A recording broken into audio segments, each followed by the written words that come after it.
निम्नलिखित गद्यांश को पढ़िए और दिए गए प्रश्नों का उत्तर दीजिए। लोक संगीत जनसमूह का स्वतः उद्भाषित संगीत है। लोक संगीत में गायन और वादन दोनों ही संगीत के साथ साथ इसमें नृत्य भी शामिल है। लोकगीत जनसमूह का लोकप्रिय गीत होता है। इसका संबंध उस क्षेत्र विशेष की जनता की भावनाओं और संवेदनाओं से होता है जहाँ से लोकगीत उद्भव हुआ। लोक संगीत मौखिक परंपरा से पीढ़ी दर पीढ़ी अंतरित होता है।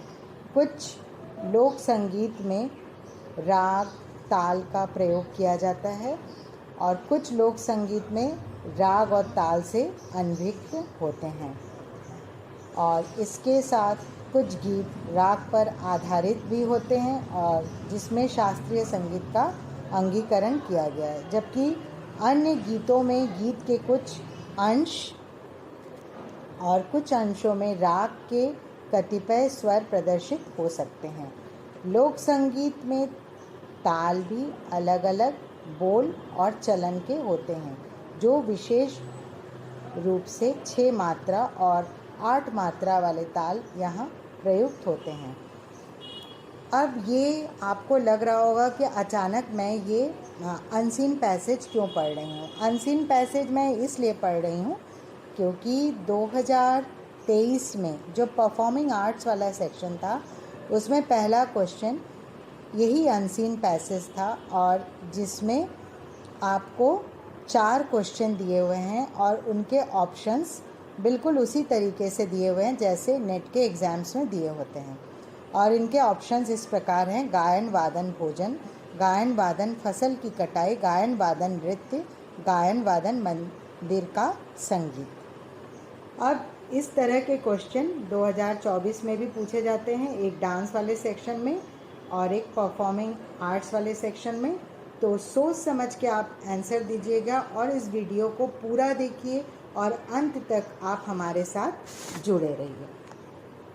Welcome to our channel dance joy passion ambition. मैं मीनाक्षी, आप सबका स्वागत है।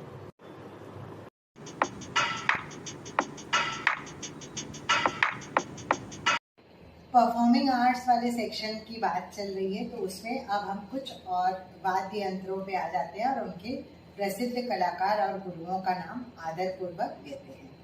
बांसुरी के क्षेत्र में अपने कंट्रीब्यूशन के लिए जो लोग मुख्य रूप से जाने जाते हैं उनका नाम है TR महालिंगम, हरिप्रसाद चौरसिया जी, पन्नालाल घोष।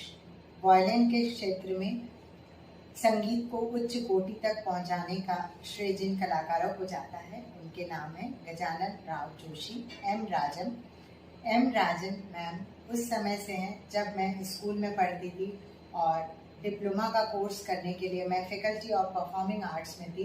उस समय ये यहाँ पे हेड ऑफ डिपार्टमेंट बनी, फिर डीन बनी। अभी ये 2022 में यहाँ आई हुई थी और इन लोगों ने म्यूज़िक कॉलेज में काफ़ी लोगों ने इनके प्रोग्राम को देखा। इन्होंने वायलिन बजाया और साथ ही साथ प्रेयर हॉल में हम लोग के साथ बातचीत की। MS गोपाल कृष्णन और इसके अलावा बालू स्वामी VG जो।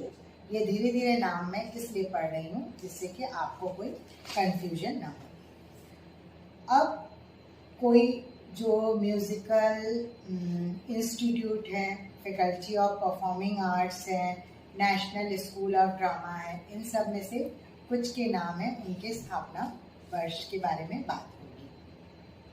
सबसे पहले आप लिख लीजिए नेशनल स्कूल ऑफ ड्रामा, जिसकी स्थापना का वर्ष है 1959, न्यू दिल्ली।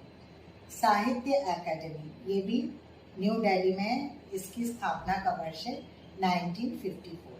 संगीत नाटक अकादमी, इसकी स्थापना का वर्ष है 1953, यह भी न्यू दिल्ली है।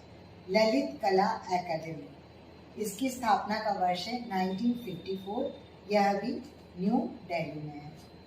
तो ये सब वर्ष बहुत महत्वपूर्ण है, किसकी स्थापना कब हुई ये जरूर पूछा जाएगा। अब फोक डांसेस ऑफ इंडिया के सेक्शन में आ जाते हैं, तो उन डांस के और उन वाद्य यंत्रों के कुछ नाम लेते हैं जिनके बारे में पहले कभी बात नहीं हुई है। जिनके बारे में बात हुई है उनको हम माइनस करते हैं और आगे बढ़ते हैं। कामायचा कहाँ का लोक वाद्य है? राजस्थान।